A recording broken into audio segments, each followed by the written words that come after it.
E weche mamoko ni rawera ma jahigni 23 rem nego e kar thieth ma Coast General Hospital Mombasa bang' obila achiel gi magina e ng'anyo manyo otimore odiechieng' manyoro.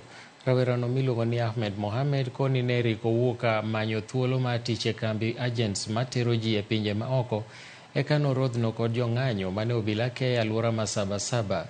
Min rawerano koro ywak ne piny owacho mondo konye e yor thieth mar wuodeno mokoni mosebedo katimo kibarua eka giyud gima ginyalo chamo. Obila ma Mombasa nochako keyo gi magina rowere manyo monjo jopiny kendo turo dukni e alwora ma Sabasaba kod Buxton. Nenda zangu nyumbani Kisauni. Risasi ilipigwa nyuma yangu. Imenipiga kwenye kiuno, ikatokezana kwenye tumbo.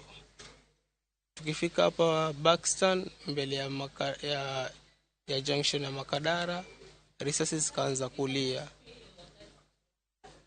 Moja ikanipiga, nikamuuliza mwenzangu, nasikia kama kitu kimeniingia. Nikiangalia hivi naona na bleed.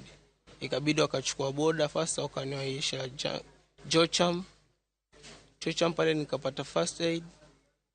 After having first aid nikaletwa hapa Makadara for emergency.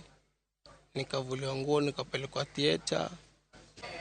Alikuwa kutoka kufuatilia mambo yake ya safari, hakuwa kwenye maandamano, ndo akakuta mpigwa risasi ya mgongo kaja na huku mbele kwenye tumbo.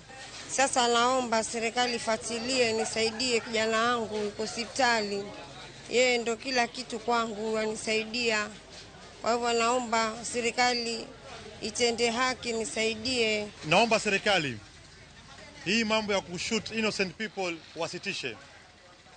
Sisi tunatoka youth kutetea haki zetu. Kwa tunaomba tusikilizwe na hii mambo ya innocent kuuliwa iishe. Kumalizia, serikali, you are not fighting against terrorists, you are fighting against youth, unarmed youth. So angalieni vizuri kwa makini vile mtahandle youth.